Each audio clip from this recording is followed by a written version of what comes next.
Hi friends, today let's solve questions related to electronic devices and circuits in 2019 AP ECET question paper.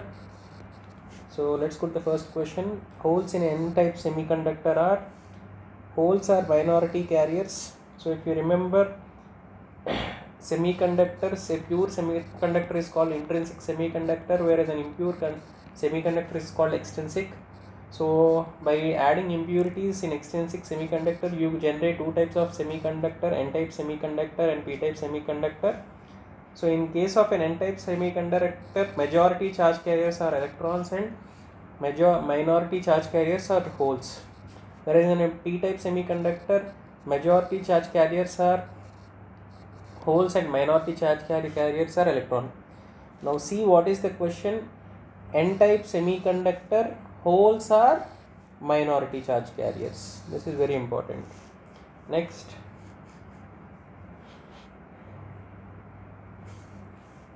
a silicon diode is in series with 1 kilo ohm resistor and a 5 volt battery.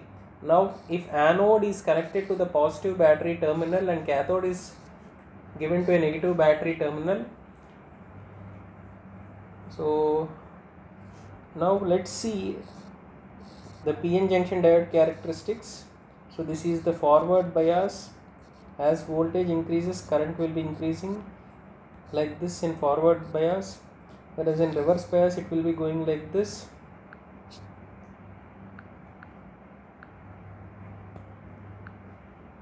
So this is V reverse and I reverse. Now what we have to remember is there is a voltage called knee voltage or cut-in voltage V gamma, which is approximately 0.7 volts in case of a silicon diode. So this particular silicon diode has to bypass this voltage. So if you are applying 5 volts, so initial 0.7 volts are supposed to be for starting of conduction. So you will be having this 4.3 volts in this case. Okay, so next, if the load resistance of capacitor filtered full wave rectifier is reduced, then what is the value of ripple voltage? So remember, the ripple voltage is given by the formula EDC by 2F into C into RL. Also remember, ripple factor is given by the formula 1 by 4 root 3 frequency into capacitance into load resistance. Now if you observe here, the load factor, the load resistance is in the denominator. So observe the question. So if RL is reduced, if the denominator is reduced, automatically the numerator term will be increasing in nature. So this will be increasing.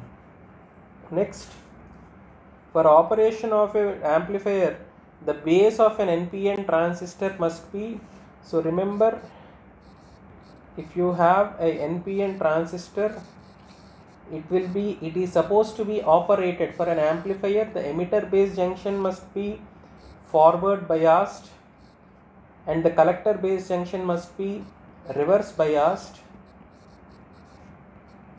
for working in active region, so that it will work as an amplifier. So in this case, so VBE and VCB. So if you observe this, the base of the NPN transistor is connected to the positive terminal with respect to the emitter junction. So also remember, emitter current is equal to the sum of base current and collector current. Next, ideally the equivalent circuit of a FET will contain, so I will draw you the FET equivalent circuit. So you have open circuited gate to source voltage, and then you will be having a current source, transconductance GM into VGS, and then you will have drain resistance RD. This is your output part. So this, if you see this source, this is a common source configuration. So now observe all the statements. So it has a current source between drain and source terminals. Only this option will be matching to the diagram. Next, when the voltage gain of an amplifier is increased, what will happen to the bandwidth? Remember, the product of gain and bandwidth is constant. So simply I can write bandwidth is constant divided by gain. So what is he asking in the question? When the voltage gain of an amplifier is increased. Now if the denominator value will increase, automatically the numerator value will be decreasing. So here if you observe, this happens. Also remember, there is a concept called unity gain bandwidth. So this is a particular frequency in which the gain of the amplifier is equal to 1. Next, the high frequency response of an amplifier is determined by, so remember, internal transistor junction capacitances affect the high frequency response of an amplifier. They will be introducing phase shift as signal frequency increases. So as the frequency increases, the phase shift is introduced. Now reducing the amplifier gain and introducing a phase shift as a signal frequency increases will not have any effect on this. So remember, the internal transistor capacitances will be affecting the high frequency response of a amplifier. So to understand this, you can also remember this particular diagram. So the internal capacitances in this case will be CBC, and in this case is CBE. So this internal capacitance will be reducing the amplifier gain, and it will be introducing phase shift as the signal frequency will be increasing. Next, a class A amplifier is biased so that, now see this least distortion in the output of a power amplifier. When will it occur? So this basically occurs in class A amplifier. Now class A amplifier, what is it? So class A amplifier is generally biased so that it will be conducting over total cycle or whole cycle of the waveform. Also it will be conducting all of the time, even for small signals, when there is no signal present also. So therefore class A amplifier will be providing linear output with lowest, now this is the important point, lowest distortion. However, you have lowest efficiency also. So the conduction angle is around 360 degrees. So I'll show you a diagram for a better understanding. This is doping in semiconductor. This is the knee voltage. This is, so this PDF which I have created is useful for your ESET preparation. So it will be available in the website which is provided in the description. So you can purchase it there for your revision purposes. Next, negative feedback. What exactly is negative feedback? Negative feedback, how will it affect the impedance and bandwidth? Remember, negative feedback is a feedback in which the energy is out of phase with respect to input signal. So thus it will be opposing it, and negative feedback will be always reducing the gain, but however it also reduces distortion, noise and instability. So in fact it is very good to have negative feedback.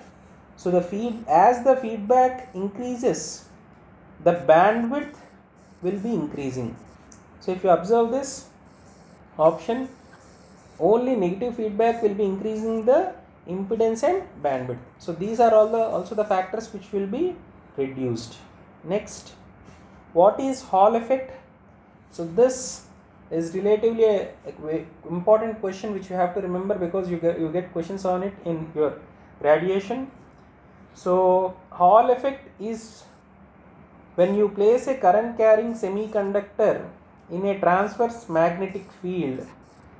So here in this case, this is a semiconductor which is carrying a current and it is placed in a transverse magnetic field. Then an electric field will be produced perpendicular to both current and magnetic field. So this is your electric field. So you can remember x-axis, y-axis and z-axis. So this Hall effect is basically used to identify whether the semiconductor is p-type or n-type. So as I have told you, the Hall effect is observed in a material when it is current carrying and placed in magnetic field, the resultant electric field is normal or perpendicular to both current direction and magnetic direction. So I will show you the pictorial representation of this for better understanding. So this is your semiconductor. So it is carrying current in this direction and you are applying a magnetic field in this direction. Then an electric field will be induced perpendicular to both current and magnetic field and it is in this particular direction. Remember it. Okay, so you have all of them at 90 degrees phase. Next, the operation of a relaxation oscillator is based on, this is a very tricky question, it is simply based on the charging and discharging of a capacitor. So the period, if you observe, the period of oscillator will be depending upon time constant of a capacitor or inductor circuit. So the active device generally will be switching it between charging and discharging modes, and it will be producing discontinuously changing repetitive waveform. Okay, so relaxation oscillator waveform, I'll show you that also. It will be something like this. Okay, next, the output voltage of a CB amplifier, this is in same phase with respect to your input. So I will simply say, if you have an input waveform like this, in CB configuration you will be getting the same waveform, there will be no phase shift. Whereas in case of common emitter configuration, if you give an input like this, you will be getting 180 degrees phase shift in case of a CE amplifier. So this is for CB amplifier. This is a very important question. It was asked in engineering services earlier. Now what is Bark-Hussein criterion and where is it applicable? Bark-Hussein criterion is only applicable for linear circuits with feedback loop, and it cannot be applied to one port where there are negative resistant elements like tunnel diode. So Bark-Hussein criterion is not eligible for tunnel diode oscillators. Next, which of the following circuit will work like a flip-flop? Remember, bistable multivibrator has stable states in either state. So it can be flipped from one state to another state by an external trigger pulse. So if you remember, the circuit of a flip-flop will store one bit of information and you can link your flip-flop with bistable multivibrator. So with this we completed all the questions related to EDC in this particular paper.